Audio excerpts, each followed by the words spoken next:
Hello aspirants, welcome to Pragyān Veda IAS. Within the mains Manthanam series of issues coverage, we have the fourth issue that appeared in the news recently on the MIRV technology. This forms the part of the GS3 under security issues and defense. So recently the Agni 5 missile was tested and it was integrated with the MIRV novel technology, which is the multiple independently targetable re-entry vehicle, with which India has entered the elite club of very few selected nations who have this capability within their defense system.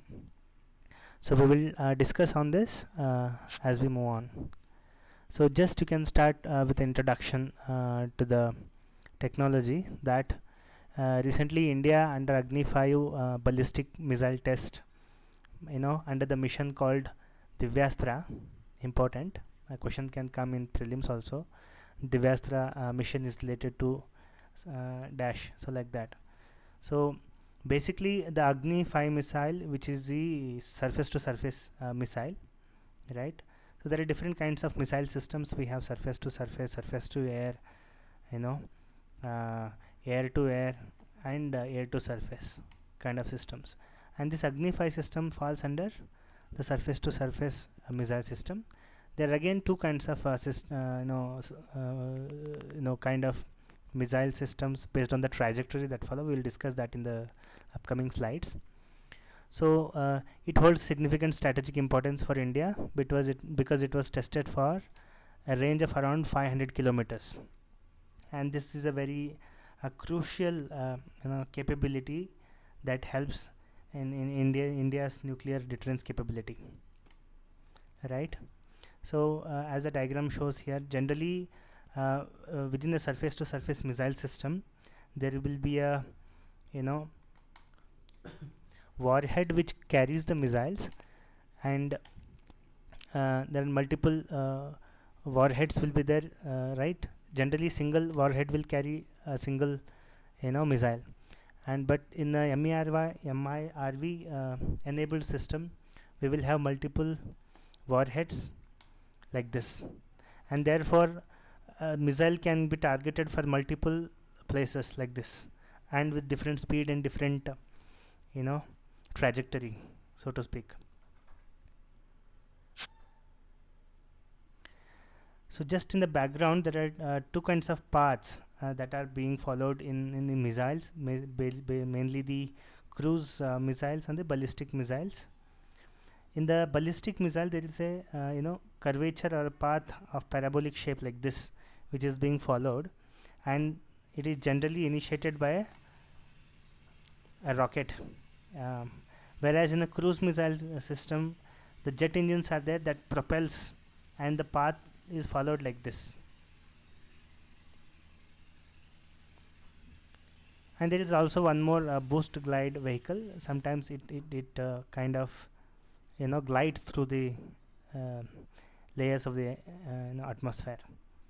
So basically there are two different kinds of missile systems, mainly ballistic missile system and the cruise missile system, and from the location of the launch site to the target site the path is being followed accordingly. Now this Agni missile enabled with MIRV technology is a surface to a surface missile system, which is also ballistic in nature, which is this. And in the backdrop, just a quick glance on India's different kinds of missile capabilities. There is surface to surface, right? And we discussed the surface to air, right? Within the surface to surface missile systems we have Prithvi, Dhanush, Agni, Prahar, and others. And the latest Agni 5, which is there here, it has got the capability of ballistic range which is intercontinental up to 5,000 kilometers, right?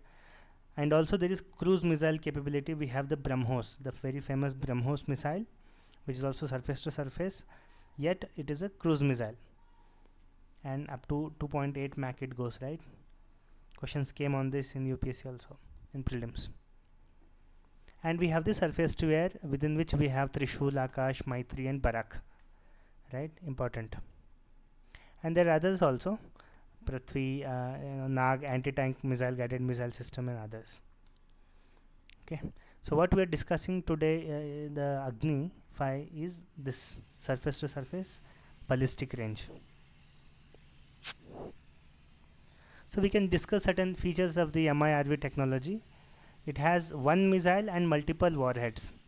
So with which, for the same location, or the various locations can be hit by a single launch. That will help in misleading the enemy, and thus there is a great addition in terms of defense capability. Basically, it was originated in the US. Eventually, many other countries incorporated it, like Russia, China, France, and UK. Recently, Pakistan also in 2017 has conducted a test, Ababil. It was in the news then, and has also acquired this capability. And what are its features? Like, it is very flexible in nature. The launching pads can be both land-based and sea-based platforms, right? And already ISRO is using this capability for various commercial launches and space related purposes. It is not something very afresh in that sense. And greater operational range, the kind of range that is being envisaged within the MIRV capable missiles with respect to different kinds of speeds and directions, right, and different locations within a single launch is something reinforces the kind of range that this capability brings in. And also evading the ballistic missiles, especially targeting the multiple objectives, right, and various other necessary operations are very much possible through this capability. And what are some other challenges with respect to the MIRV technology is this leads to a great nuclear conflict. Already there is a nuclear race that exists in the world, and this may in one sense increase security threats globally and can lead to proliferation of the nuclear armaments and missile systems. So there is a fear prevailing around this technology. Also, there is a lot of capability that has to be developed further. With respect to the weight of the warheads and precise control and the instrumentation, and then the kind of maneuverability of the trajectory and others is all still under much more R&D in that sense. And we have the shortage of fissile materials, especially some nuclear fuels like plutonium and its isotopes are not found in a great amount within the Indian reactors, and therefore shortage of fuel itself is a challenge in the current context. And the limitation with respect to carrying capacity of the warheads. Currently, up to 3 to 4 numbers of warheads can only be carried by this missile system. This has to be enhanced further for increased usage and reliability.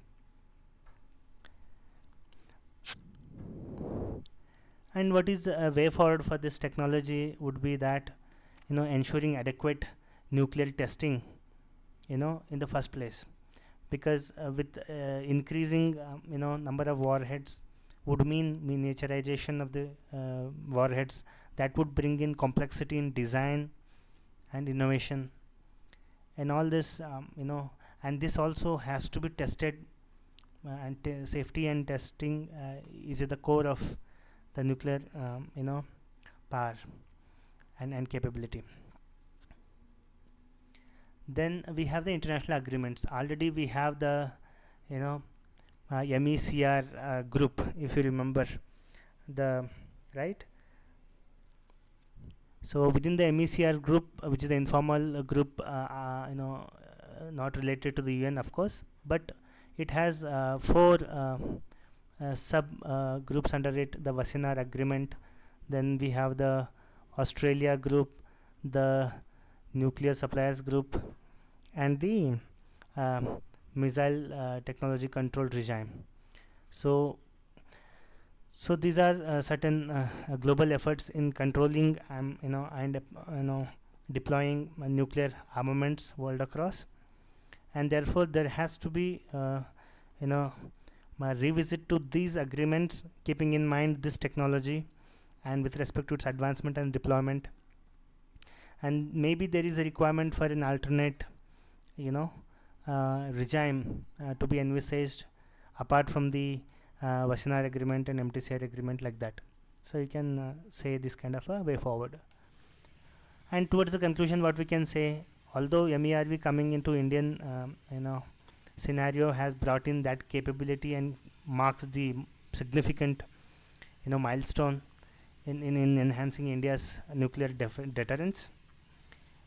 At the same time, with the hostile neighborship, especially by China and Pakistan, this poses a great security safeguard against various other nuclear and missile programs by such countries, and this will further strengthen India as a credible power especially in the Asian region.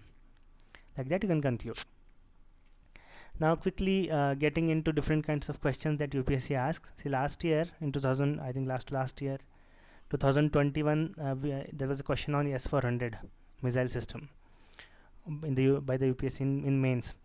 So you can just quickly give just on the sidelines, we can discuss on this also, that S400 is a surface to air missile system, right? Basically we have two dominant nations in the world, US and the Russia, right? And Russia is called the father of bombs and US is called as mother of bombs. So basically Russia has a unique capability of having S400 surface to air missile system against the US, which has the third. A question came on third also in UPSC, right? So basically it is the S400 missile system is more advanced than even US's third system. This is similar to the Iron Dome of Israel, if you remember, the Iron Dome principle of defense, and it is one of the most dangerous anti-ballistic missile system. Like that you can give an introduction to S400 missile system. And what are some features and capabilities? Very sophisticated, having radars and long range capabilities, very high mobility and reliance, flexibility in operation, adaptability as per time place circumstances, and networking capabilities. They are very well enhanced within this missile system. Then also there is strategic implication that it can get in is deterring regional adversaries like Pak and China for India. Then defensive shield over key cities like Delhi and others, especially in the Indian context, we can discuss in acquiring this system. And it can also boost operations in air and sea, right, in air force and naval operations. Then towards the conclusion, you can say S400 the significantly strengthens India's defensive capabilities, but more efforts are needed in this integration, training, ecosystem, technology transfer and others. You can quote and give a way forward to it. See, the question was, air defense system technically superior to any other system presently available in the world. Like that you can that was the question that was asked. And similar question that we can expect based on this is MIRV technology, what is its concept, explain it, and analyze the challenges posed by this technology with respect to disarmament and non-proliferation efforts. Like that question may come. On the sideline, just took some previous year question. There was a question on third. There was a question on Agni 4 missile also. So you can expect this question either in prelims or mains 2024, because questions it's a very hot topic, I feel. Okay, there was a third system. It is related to, sometimes seen in the news, related to what? The question is like Israeli radar system, no. Indigenous, no. American anti-missile, yes, it is American. So C is the answer. And with respect to Agni 4 missile that was in the news, it is a surface to surface missile. Yeah, so a lot of concept based question also come around this. It is fueled by liquid propellant only. Whenever only comes quite fishy. Maybe there is solid propellant also, maybe. So let us keep that as fishy. Then it can deliver 1 ton nuclear warheads about 7,500 kilometers. 7,500. Oh, Agni 5 itself is giving a 5,000 kilometers of longest range ever. So this sounds fishy. So 3 is absolutely wrong, which means this wrong, this wrong, this wrong. So 1 is the right answer. Even if you don't know whether second is right or no, you'll directly come to the answer. So try to eliminate the most unlikely statement, then you will come very close to the answer, right? So this is the thing. And you can use certain keywords also. We have also tried to use in the answer, and try to keep them in mind, like nuclear deterrence, and try to underline them also. That will force the examiner to directly come to the answer only. Sometimes in the hurry of examining or checking the papers, the person will not be coming to write keyword that you have written, and they get unnoticed. Therefore it is always better to underline certain keywords. And nuclear disarmament movement, non-proliferation, ballistic and cruise missile, MECR group, India rising strategic and nuclear power. So like this, certain keywords you can sprinkle, then that will add a lot of weightage, quality enrichment to your answers. And thank you very much. And you can find the PDF of this in the Telegram group. Thank you very much.